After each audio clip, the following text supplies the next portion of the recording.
And it's not live yet.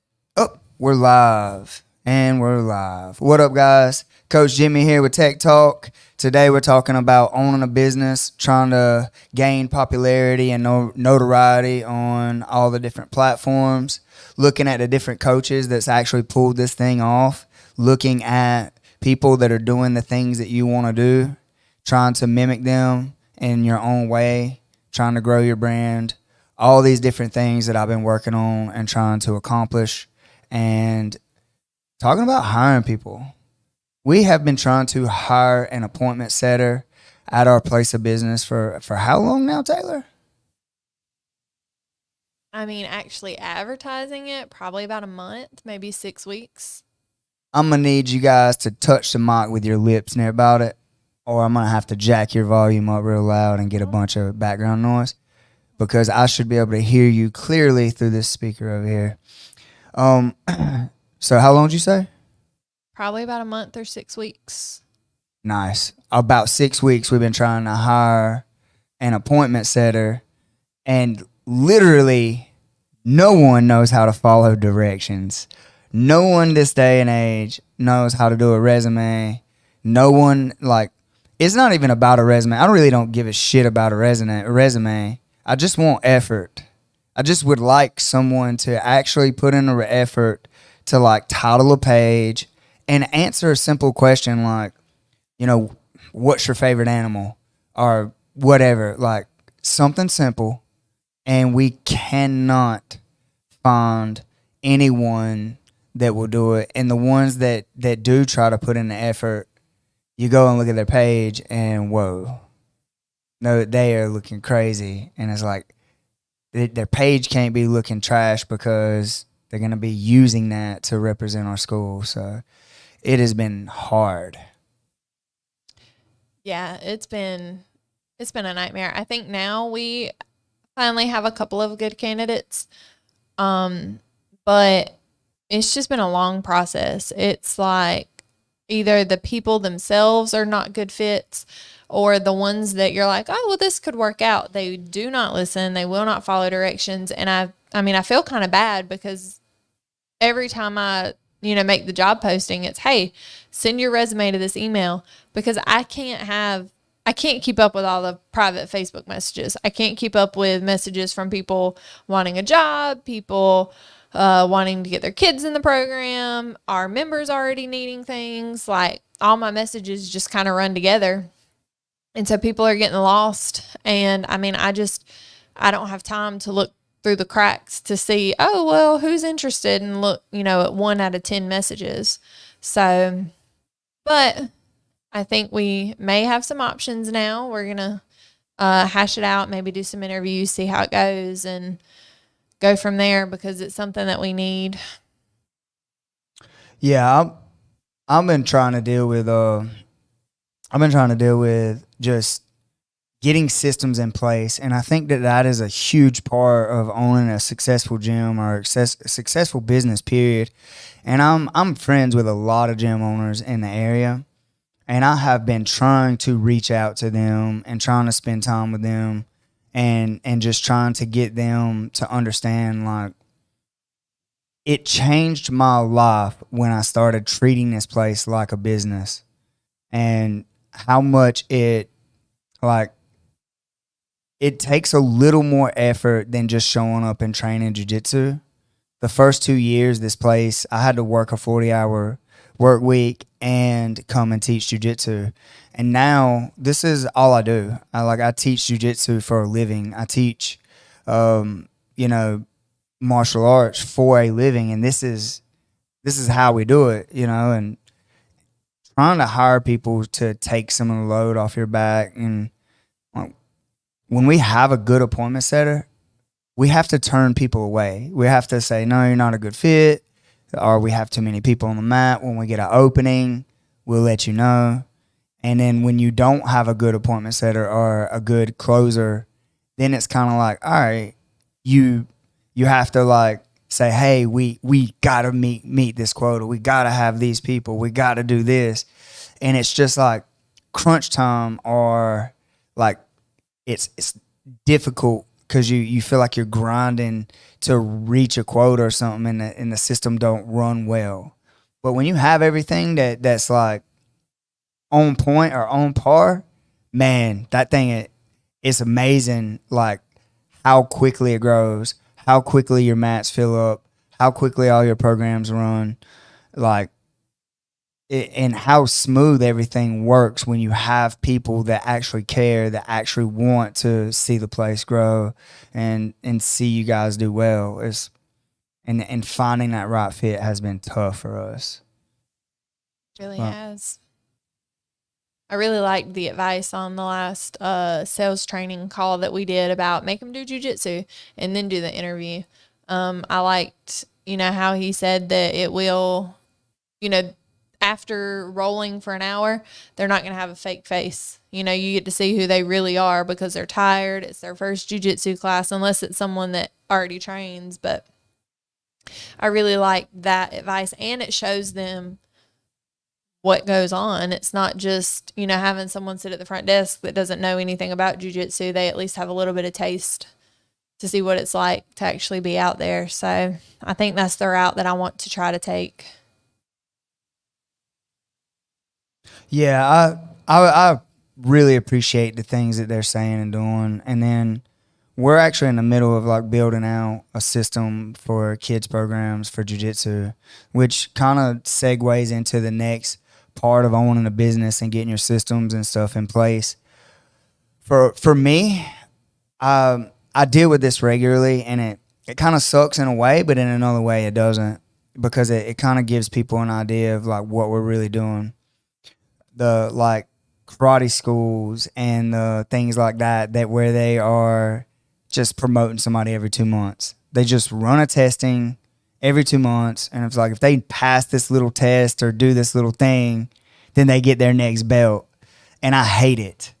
And that's I know my mind jumped to this, but like thinking about how people run their systems and how they do their systems, and then thinking about the systems on the other side, on the mat, like your program and what you're doing, that for me, that's the business side of it that I like to focus on. I do not like to focus on setting appointments. I don't like to focus on like trying to post out my daily content to get organic following. That part for me is tough. But getting the systems in place for the kids programs and getting it to where you got them saying yes sir, no sir, got them where they're doing those certain things. For me, that's the fun part. That's the part that I enjoy doing. That's the part that like that I really love. We have to talk to the parents regularly and be like, no, this isn't karate. They don't just get a belt. They don't get a stripe every 2 months. They don't do whatever. It's like, yeah, they get striped more often than our adults, but they don't get anything given to them. If they don't have the skill, they don't get it. It is not like Tangsudo, karate, taekwondo. It is not like any of those things, because those things, like, they have these, I call them money gyms or money farms or whatever you want. And some people will call my gym a money gym.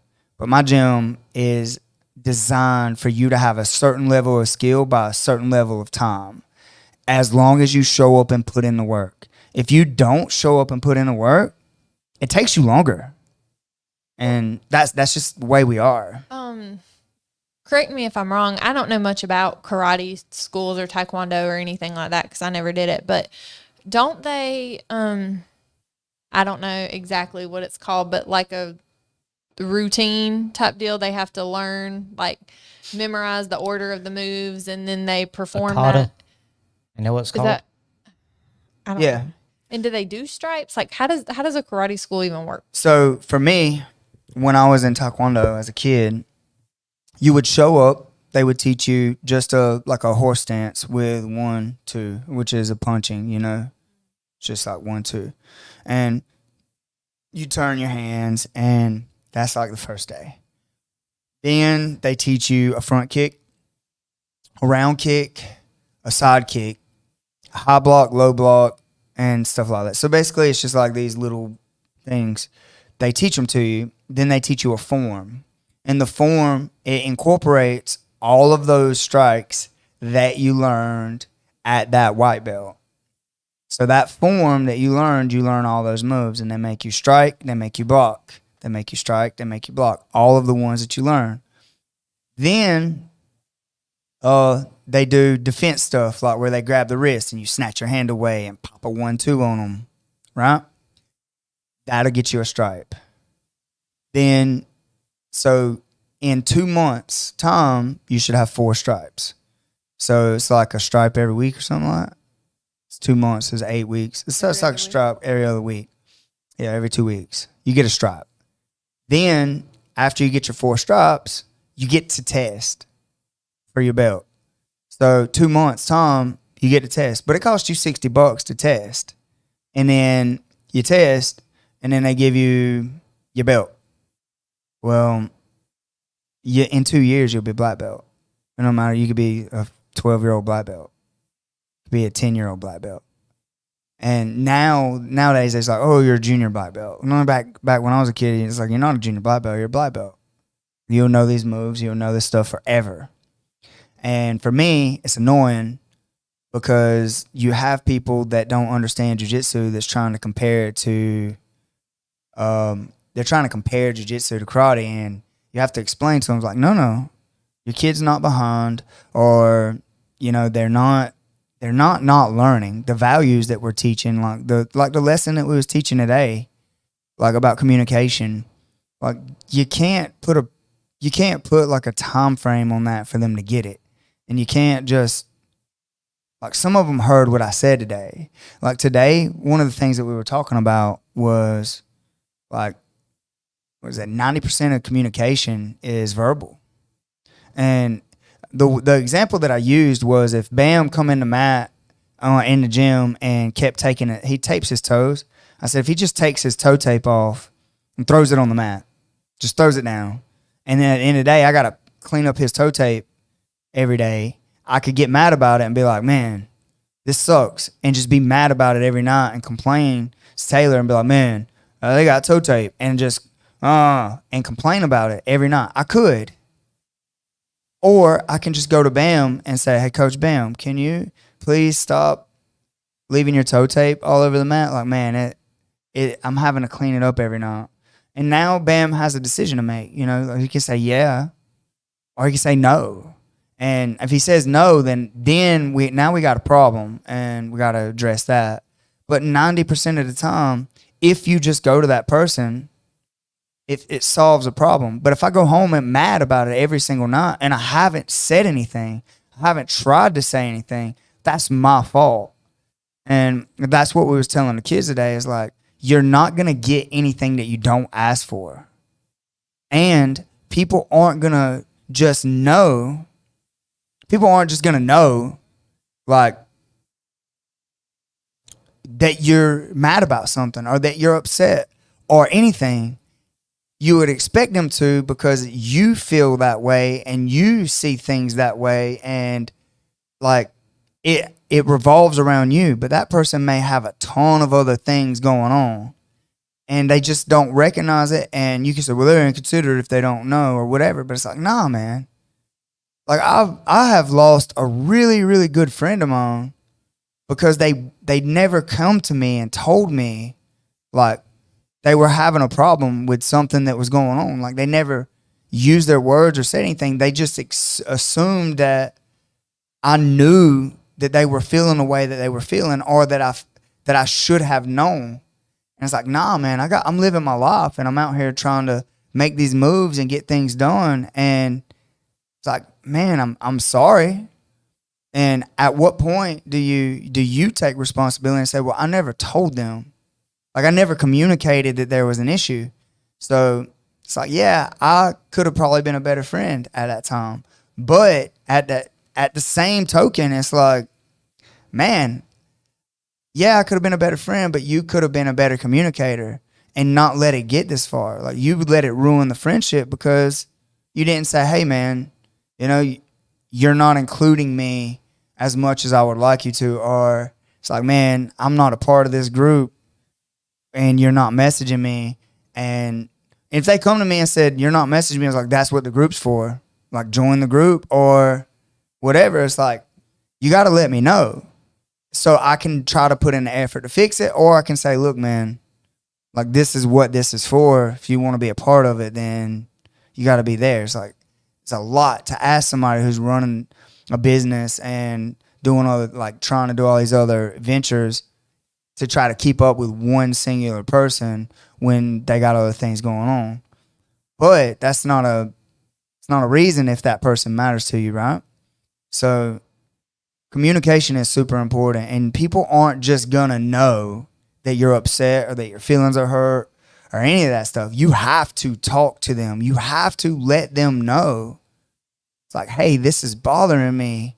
And if you really want to fix it, or if you don't want to fix it, then just be mad and go on and then talk crap about that person. But that's on you too. You know what I'm saying? Like that was what the kids' mat chat was about today. And that's really deep, right? But it's like, no, use your words. Speak up. Say what is on your mind. No, and you don't have to do it in a mean way. Well, I think a big part of it too was because you started the mat chat because they were not using their voice to yell the steps of getting off the wall. So it was, being confident with what you were saying, even if you're wrong.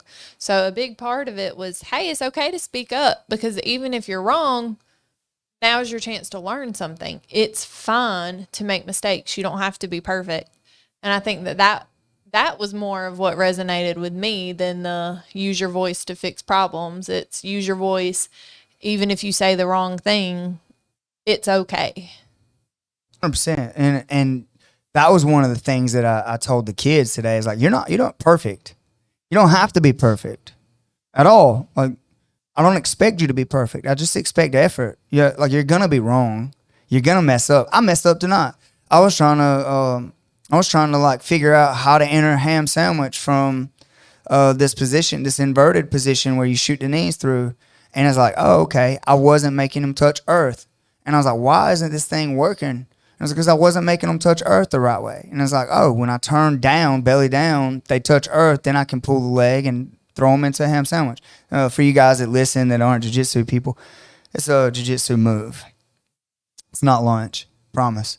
It's it's a submission. And it's like, once I figured it out, I was like, oh, okay. And I told everybody, I was like, man, I don't know this well. I'm trying to figure it out, and I don't normally show something that I haven't played with or learned well. But this is one of those things that's kind of new, and I knew that we had a guest coming to talk to us about it and stuff. So when they come and they show it, our guys are going to be familiar with it. And that was like, that's the thing. Is like, I have to figure this out too. I don't know everything. I don't pretend to know everything. And I think that that's what makes our school so special is like, nah, man, you're not perfect. And none of us know it, but we're working to get there. You know what I'm saying? What are your thoughts on about how class went tonight? Like you was a part of class. Yeah, adult class. Yeah. Put him on the spot. You did. Nah, dude, like I know outside perspective, it looked a little rocky. Well, it was the entry, like just the actual, like reverse X and making them touch. I didn't get any of that. I understood the finish. I understand the leg lock. I knew I got all that. It was just a setup for it. Like the way you were showing it and stuff, I wasn't getting it. Not honestly, to the end of class, I still had problems trying to do it that way. I just started playing with it like my own way and trying to figure it out. And the cool thing about jiu-jitsu is that that's how it works, right? You figure stuff out your own way. And for me, I'd figured it out. I figured out the way that I was doing it because that's something that I do already. So you doing it the way you do something already is okay. And I think that that's what makes jiu-jitsu special because that's the art side of it, right? There's the martial side, which Steven talks about all the time. That's the side where, like, you know, you're trying to get this kill, you're trying to be the best or whatever. And then you got the art side where you get to be funky with it or you get to make these movements and do all these things that make it work. And I think that that's what makes it special is, like, even when you have these classes where I think that's where I learn the most is like when I like if I have a Rocky class where it's hard to like get people to like understand the theory of what I'm trying to teach. When you're not just going, put your hand here, put your foot here, put your leg here, you know, like when you're not just teaching it in that manner. For me, those classes I learn the most about everything that I'm trying to do or that I'm trying to teach. Those ones are the ones where I gain the most knowledge as a coach. You know where I learned the most? Trying to teach a 4-year-old. I mean, it sounds like a joke, but you really have to break down every single thing you do. Like, because they don't understand it well. So like you have to figure out how to explain things, and you have to figure out how to put it in terms that a 4-year-old's going to understand. And I mean, it tests my patience way more trying to explain something to a 4-year-old than to grown women. But it has, I mean, as crazy as it sounds, it helps you really figure out like the fundamentals. It helps you figure out the basics. And more than you, like, I was like, I know how to do a forward roll until I started trying to teach a 4-year-old. And then I was like, oh, maybe I need to break this down a little bit more. And you know what's funny is that when I'm coaching class, I literally try to teach everyone when I'm doing the move, like this specific move. It's like this. I break it down that way. But then when I'm teaching like theory or teaching concepts, it's like, no, this is the art side of it. You get to choose, but this is the flow. This is what we're going for. This is what we're doing. But I learned both really well, because when you're trying to like break it down like you're teaching a kid, adults need to be taught like kids too. And I hate to say that. A lot of people are going to disagree with that. Like, let me know if you disagree with that. And let me know if you disagree with that in the comments. But I really think that adults need to be taught like kids. Like, I think they do.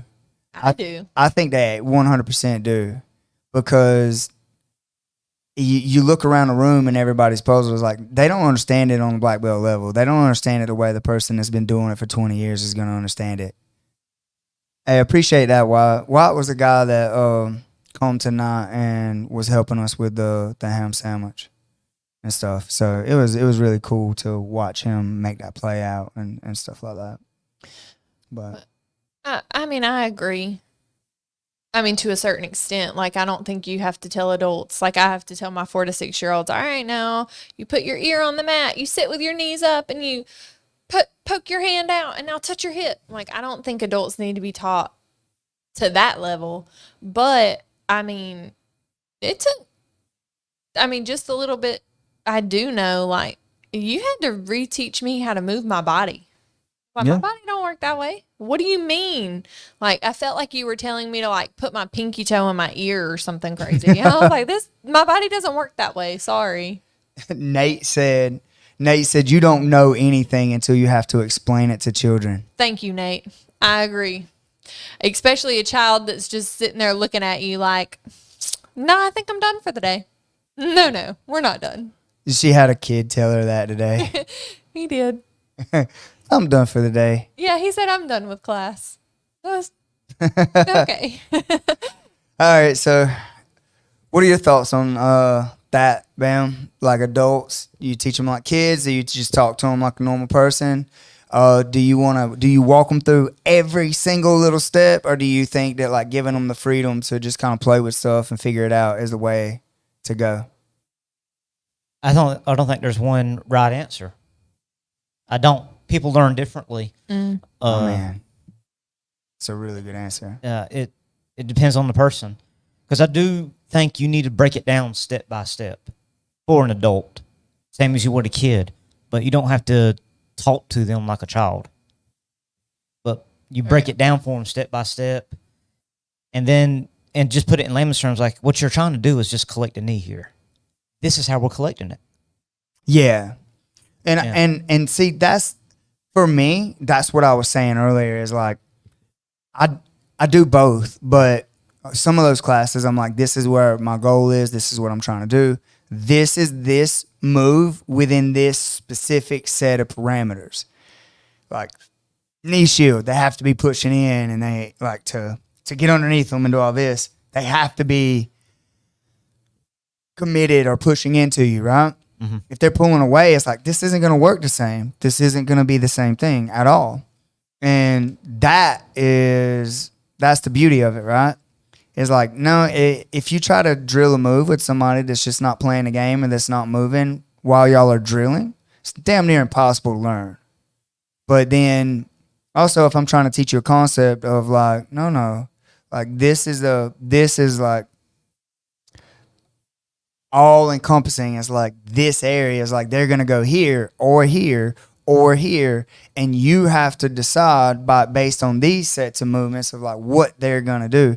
The concept part of it is always the hardest class for me to teach, but it's also always the most fulfilling, because when you see people start understanding the concepts of how they're moving underneath somebody, or how they're lifting somebody, or how they're floating somebody, or any of that stuff, you get to really see them doing the damn things in a manner that is like, man, they're really understanding all of it. And then you get to watch them when they roll and they put all this stuff together. And it's the most fulfilling thing in the world to see somebody figuring things out based off of a concept instead of like you giving them this blueprint. And I think that's where a lot of people fail in jiu-jitsu, is like they practice this move within this specific parameters every single day, but then they don't understand the concept, the why. Why am I doing this? And I think that's where it gets messed up. Like where is some loss, it gets lost in translation. My opinion. Guys, let me know what you think, because it's important. Like, maybe I'm wrong.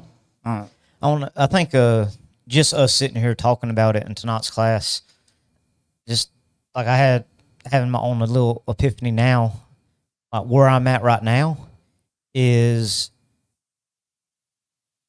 trying to figure out, is it I'm missing a small detail or some type of limitation in my body where, you know what, I might need to move a little differently than what I'm being shown. Now, which is it? Am I missing a small detail that's going to be a game changer? Or is there like body type or limitation on my movement or something that I need to make the necessary change for it to make the move work for me? And it's not just me, myself, teaching it and showing someone, okay, are they missing something that I'm showing? Or do I need to look to like help them figure this out for them? And I think that's where I'm having a problem at right now. I understand that problem. Especially like in my women's class, I don't have any women that are built like me. Yeah, I don't have any women that are built like me. So I'll show them something and they're like, well, I'm having this problem. And I mean, when I first started women's class, I would have to be like, bro, I don't know. I'm sorry. I remember one of those problems you told me about. Yeah. I was like, I don't understand how this is happening. So it took me a little while to figure out, different body types and, like, oh, okay, now I see where there's a problem there. Let's try it this way instead. But for me, it helps me to know like the goal. So obviously like guard passing, you want to get past the legs, but when I do an over under pass, I need to control the hips. That's the goal. You want to get their hips off, you scoop the legs, pull them to you as you land on their belly. But all I was thinking of was getting past the legs instead of, oh, well, you got to worry about their hips here too. And so those goals help me more than just, oh, well, take their back. Okay, I know that's my goal, but how do I do that? Like, where is my control supposed to be? And knowing those steps helped me figure out the smaller steps in between the two, if that makes any sense. Yeah, it does. I think that as far as jiu-jitsu goes, just understanding it on a deeper level with the concepts and stuff, like understanding why you're doing something, not just what to do in certain specific things, is what makes you a really good grappler. And that's how everything kind of flows together. Which ties back into our mat chat. It's like, use your damn voice and tell them you don't understand. It's okay not to know you're not perfect. Which, to date, my favorite jiu-jitsu problem coaching so far has been the face planning, trying to teach them how to do the forward rolls. That's the one I was thinking about.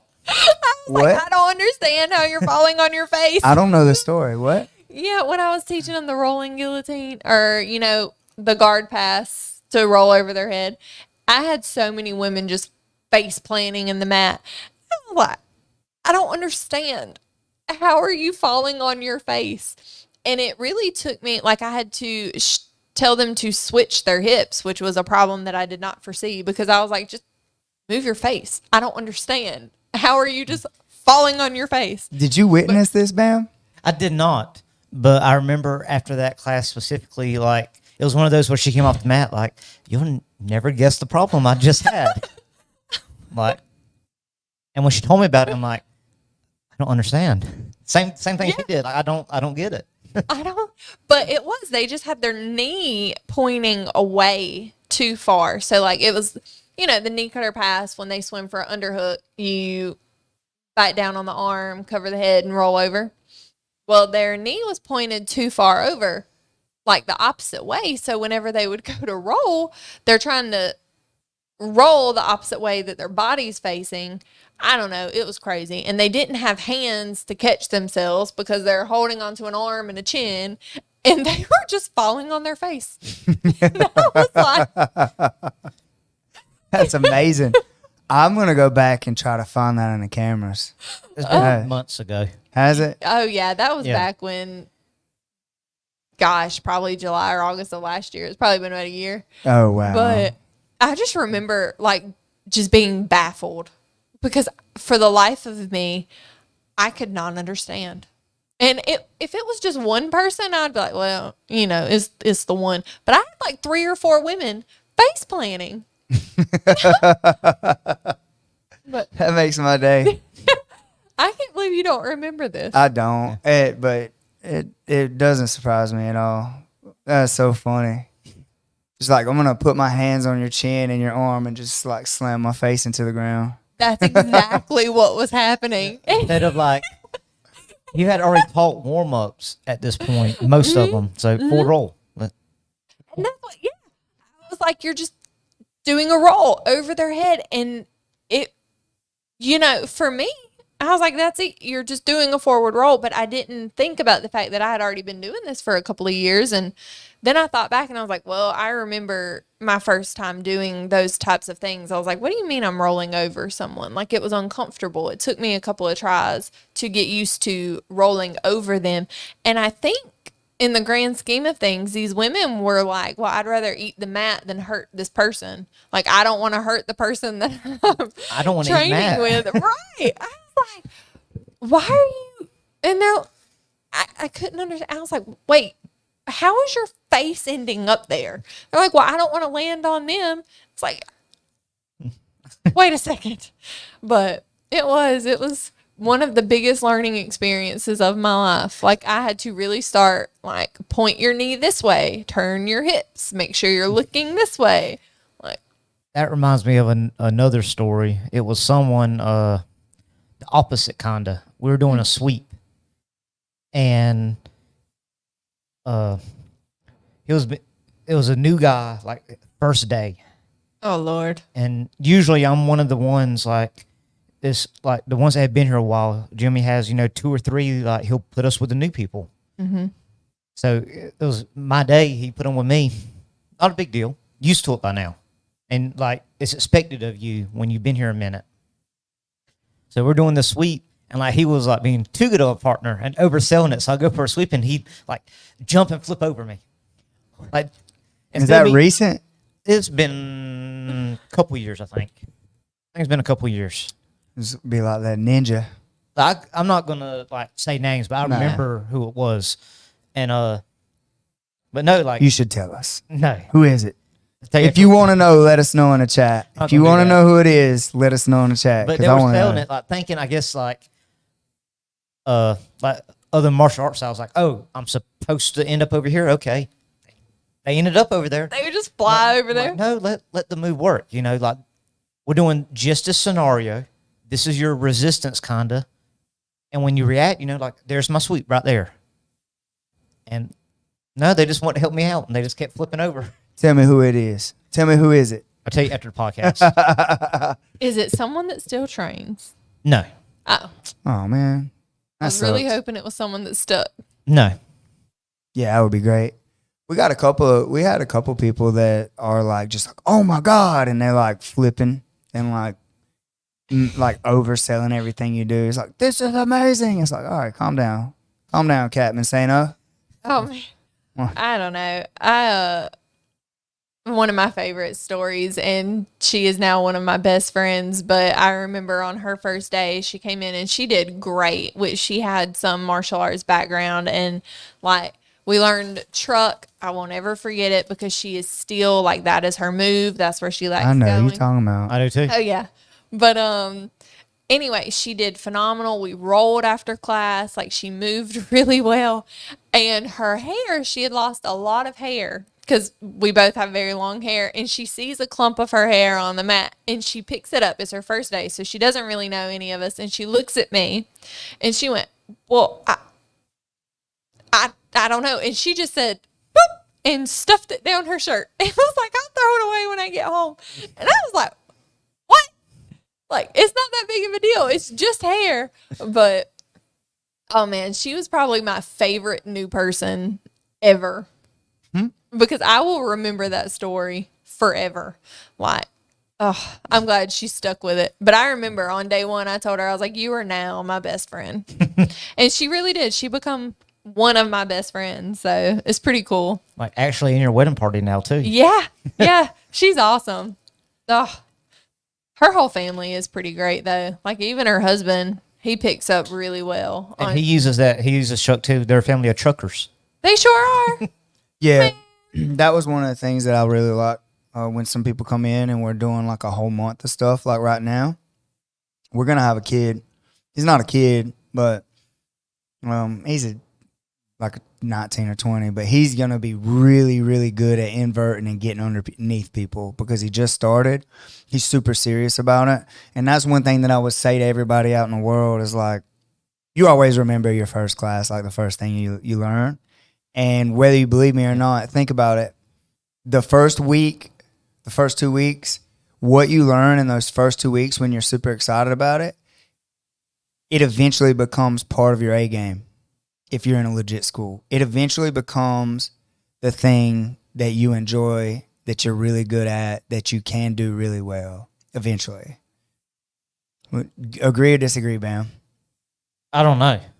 I mean, I know what the first thing I learned was. Do you use it?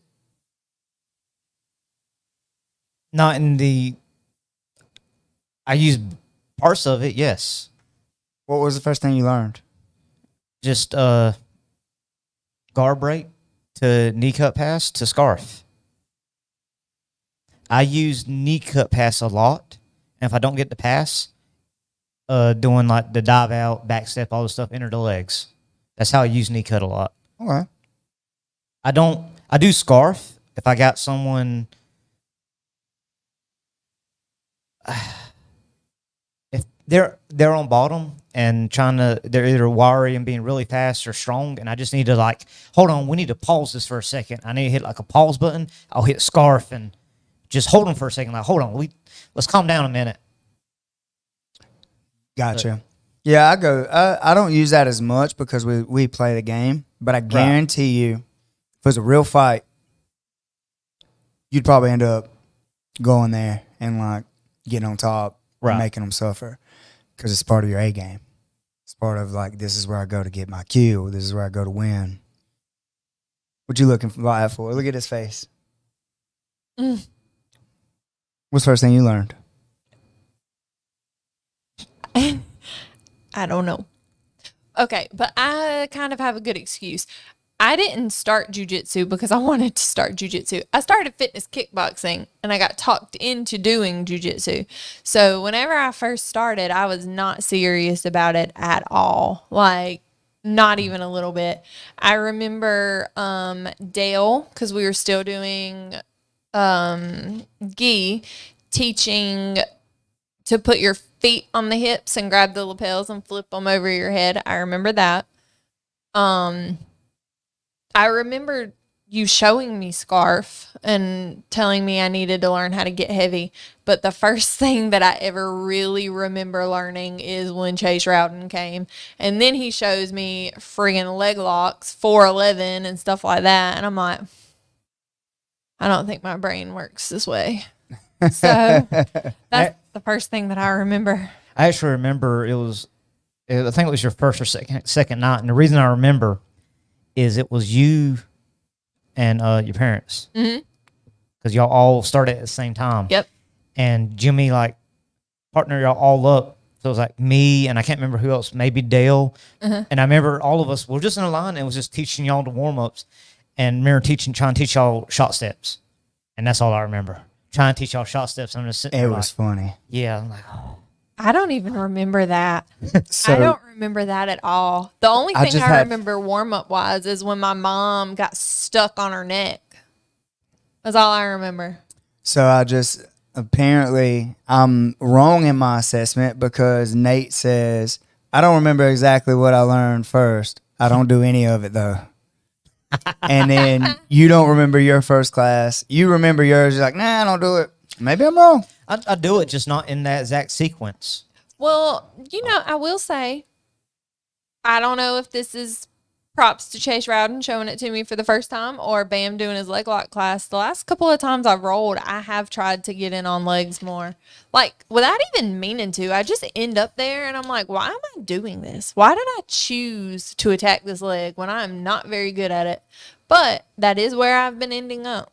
When you have a gym full of wrestlers that are pushing in and it's pretty easy to load their hips and push up, it's probably what's going on. That's what I have started doing unintentionally, inverting underneath, and I usually end up in outside ashi.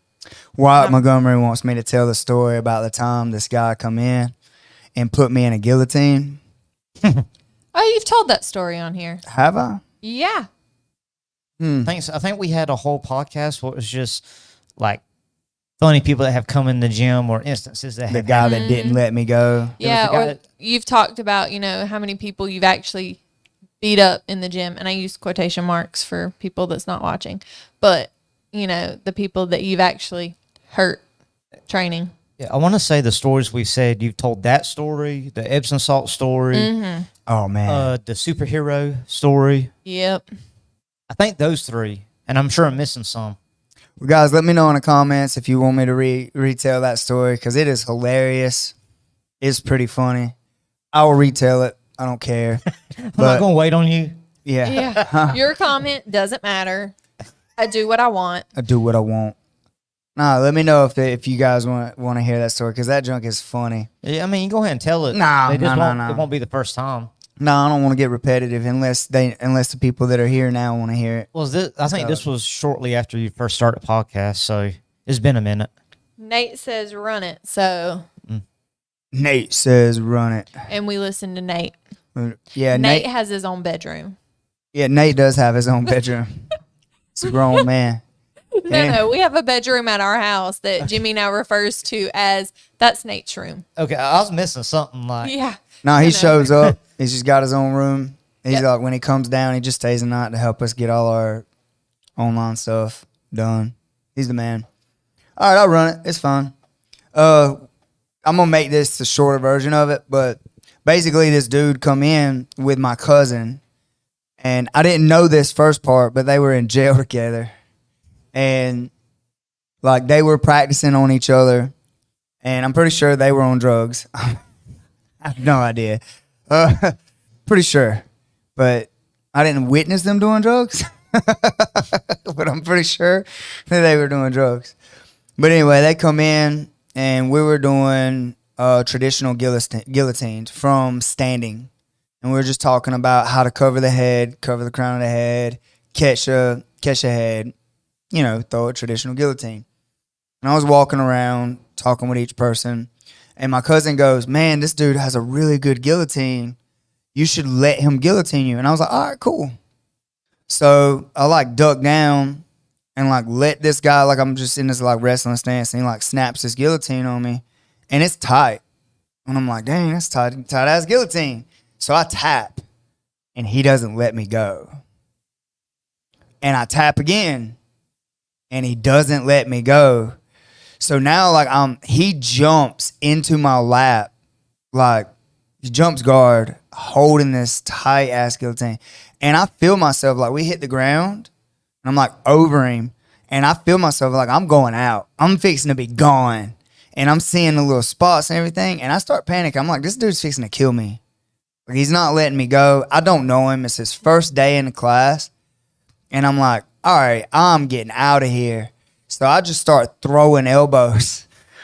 Like, full on elbows, and like bouncing him into the ground, just elbowing him from the position we was in, because I had one arm free. Like, I was just like posting on him and just dropping elbows. And like, he lets me go, and I'm like, I pop up, and I'm like, hey, you know, like, what the fuck? Like, I'm screaming at him, and I'm like, when somebody taps, you let him go. And I'm just mad. And he looks at me, and he's got like knots on his head, and he's like sad looking. He looks sad, y'all. And he goes, you were supposed to tap 3 times. And I went, what? And Bug was like, well, I told him you had to tap 3 times. I'm like, man, what the? Well, that's how we did it in jail. Like, what, dude? Because people were fake tapping and then saying they weren't tapping in jail. But we ain't in jail, dude. Like, we're on the mat. When somebody taps, you let them go. But man, I was this close to like throwing hands with this dude, because you're supposed to tap 3 times. But yeah, I threw elbows on him. I mushed him into the dirt. I was mad. I was ready to fight that fool, because he just wouldn't let me go. And I panicked too. It was like, he's trying to kill me. But Listen, I've heard this story. It's funny every time I hear it. I just got to thinking, have you seen this guy anymore? yeah, actually, I ran into him at the convenience store, the Circle K. It was really late at night, and it was funny because he's methed out. I was about to say, he's still on drugs. Oh yeah, this dude is like worse off now like than he was. He looked kind of normal, but he was hanging out with my cousin, so I was like, yeah, he's on drugs. But now you can look at him and be like, oh, this dude is on that meth diet. And but I seen him, and he was like, hey, Jimmy. And I was like, I know you. hey. And then he told me the story. It's like, I'm the one that you're supposed to tap 3 times. And he laughed about it. And I'm like, oh, hey, are you okay? How you doing? And then I went on about my business. But yeah, I seen him at a convenience store, and I didn't recognize him until he told me who he was. And I was like, yeah, you're pretty rough. But it's funny, man. It's like, I dropped some elbows on that fool. I was fixing to kill him. I was mad. Like, I panicked though. Like, I was legit like, I'm gonna die. Like, there's nobody over here to tell this man to let me go. He's ignoring my tap. I let him grab my neck. Now he's not letting me go. That's like, had so much going through. And it's like, yeah, I could have fought him about it, but I could tell when I popped up and I was screaming, like, he didn't know. Right. So because of him, we go over tapping with every single new person in a way that like a 2-year-old could understand it. Which that dude was doing the move the whole time, and they were tapping each other, but they were tapping 3 times. Like, you got to tap, tap, tap. And it's like, no. That takes too long. Yeah. It's like, no, if this is tight choke, you're going to sleep. I ain't worried about that. Like, you're going to go to sleep. You wake up. You got tapped 3 times for an arm bar. My arm's going to be broke. Like, I mean. No, you say you're going to wake up, but if I can't tap 3 times and I'm asleep, that dude was probably going to kill me. Oh, shit. He's asleep. Yeah. I think you told that story, too. Oh, yeah. I'm sure I've told that story. And Nico's seizure. Oh, yeah. Dude. And the break fall story. The break fall story is my most favorite. My most favorite Nico moment of all time. That was a good one. But anyway, guys, I know y'all don't know these people, so maybe I'll get Nico on here one day and have him. He'd be a great one to have on here. He really would. I would love to have Nico come in and tell about him. You're supposed to break fall. He's still in school now? Yeah, I think he's already graduated like with 2 degrees, but he's going to learn rocket surgery. Okay. So. Well, He's a rocket I thought at one surgeon. time he went back home and then came back, and then with the way the world is, I just didn't know. Yeah, I know he went back to Russia for a little while. And then That's come what I'm back. saying. And with the way the world is, I didn't like. No, he's COVID, back. They shutting shit down, you know. Like, No, dude, that dude's a genius. He's oh yeah, he's so freaking smart, and I think that's why he was so good at jiu-jitsu though. Like, for real. But anyway, dude, that was fun. Those are fun times. Like, I some of the older stories, like Madagascar, you're supposed to break fall. they didn't teach you to break fall. Nobody taught him how to break fall. That's a funny story.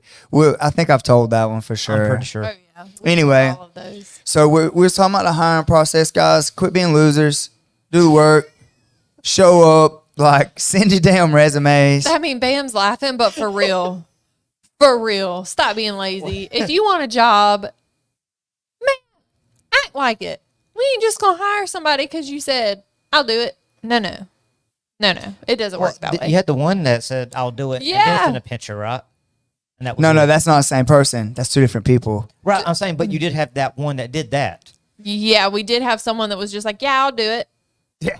Like, Cool. message us. I'll do it. You'll do what? The job. Like, did you read the post? It's like, says email us with a resume. No, I'll do it. No, you won't. The email that we got with the very glorious selfie, though, was probably the icing on the cake.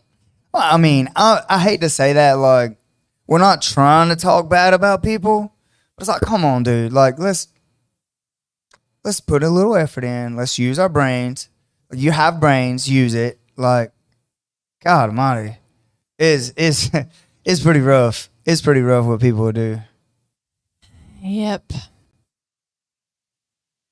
Oh, she said yep, and then I thought she was talking. My bad.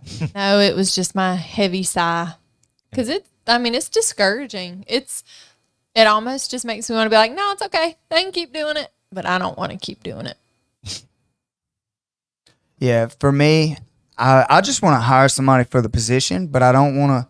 If you're too damn lazy to like even put a little bit of effort in, like, that's the way you're gonna do the job. At least that's what I think. Oh, I agree. I think if you're too damn lazy to read in the email, then you're too damn lazy to actually do the work. Like, you're not going to put any effort in the job. So I'm not hiring you. And we'll continue to do this shit ourselves before we, Waste money. it's like, I know some of you people. I know some of you that, like, personally, on a personal level, it's like, yes, cool, you reached out to me. I will give you a hint, but I'm not just gonna give you the damn job because I know you. It's like, no, you have to put in the effort to actually get the job. And I don't understand. It's like, people just don't want to work right now. And how are they living? How are people living right now? I don't understand. Well, that's always been an issue. People not wanting to work. Some people just don't want to. I remember one time I worked at Domino's, the first one that we had, not the one we have now, and had someone just come in. I was a shift runner. They came in, put a piece of paper down on the table and said, "You signed this? What is it?" It's saying that I came in and asked you for a job. I'm like, but you didn't. Oh. Well, are you hiring? No, we're not. Well, will you sign it? I'm like, no, I won't. Well, you told me you wasn't hiring. Yeah, but you don't want to work. Like, I'm not signing. You just came in, want me to sign that. That way you get your welfare check. You didn't come in wanting to work or ask for an application or anything. You just want me to sign your paper. I'm not signing it. And Bam's an asshole. Keeping that man from getting his paper. He didn't come in wanting a job or asking about a job. He just came in. First thing he did was set it on the table and asked me to sign it legitimately. Stranger, didn't even know him. Just asked me to sign a piece of paper. I'm like, no. Keeping that man from getting his paper. You just trying to hold that man down. Go get a job. If he would have came in, like, no paper, none, said, hey, are you hiring? Can I have an application? No, we're not. Well, hey, I can't, like, can you sign this saying I came in? No problem. I see. I would have signed it. He didn't want to work. He didn't come in asking for a job. He came in just wanting me to sign a piece of paper. Yeah, because that was the easy way to continue to Exactly. get his. His job was getting his check monthly. That's his job. Oof. Shots fired. Anyway, I want people that want to work. If you guys are out there in YouTube land or Facebook land or Instagram land and you want a job, email us to techcenter2@gmail.com. techcenter2@gmail.com. That's TECT Center CENTER Number 2. the number 2@gmail.com with a resume. And if your resume looks halfway decent, we'll reach out to you. And that's literally all we're asking right now. We ain't even asking the questions like what's your favorite animal or any of that stuff, because we just need somebody to follow some damn directions. But as far as running a business or a gym and all that stuff, I think that stuff's growing for me. I've helped a bunch of gyms start figuring out how to do the process to where they can actually survive and not have to work 2 or 3 jobs to keep the gyms open. And it's important. If you guys are training at a gym and that gym is not your coach's main job, hook them up. Make sure you're taking care of them. Those guys are working really hard to be inside that school, to keep that school, to have it there for you guys to train and all that stuff. Take care of your coaches. Take care of these guys. These guys gave half their damn life and half their time to giving you a place to train, a place to relieve stress, and a place to like fit in the culture. And then if this is your coach's only way of making money, understand that. Like, if you're asking for deals and all this stuff, then you're literally taking money out of his household, money that he could be using to pay his light bills and stuff like that. So take care of him. Look out for him. Like, do things for him. Those little things add up. Like, we had one of our members. We had like these little bitty soap dispenser things in our bathroom, and we had a member like just buy this big thing of Dial soap with like another thing, like a refillable pump. It's like I never even thought about getting that. I just always bought the little pumps, for the wall. And he brought that in. I was like, man, that's genius. Like, that's probably a lot cheaper. But he done that, and it meant a lot to me. Like, I was like, man, that guy actually cares about this place.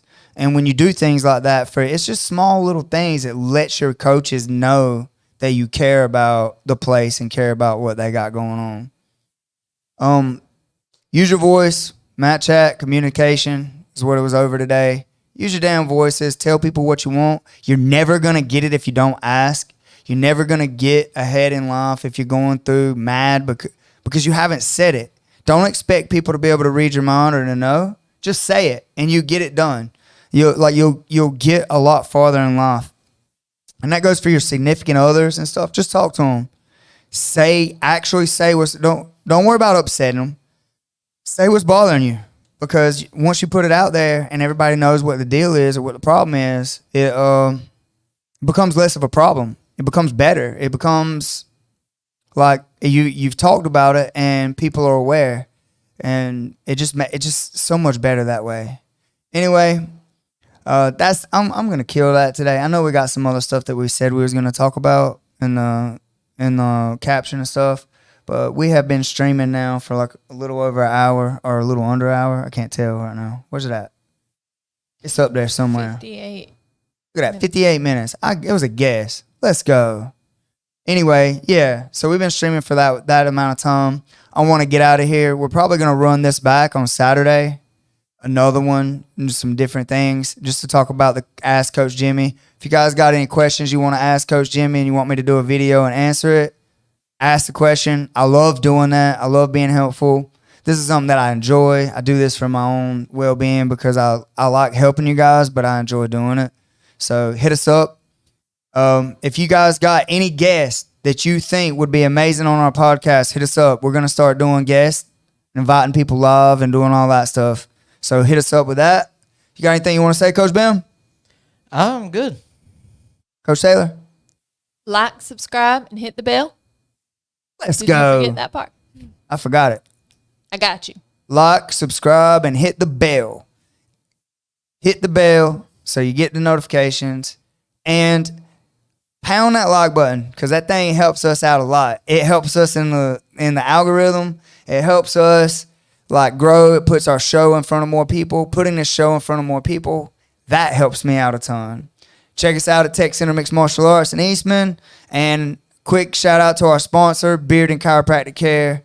He's the man. He works with athletes. I don't care where you are. If you drive to Eastman, Georgia, that man will help you. He understands athletes. He understands BJJ athletes the most because he works with like 70 of us. So he understands. I'm going tomorrow. Yeah, Bam's going tomorrow morning.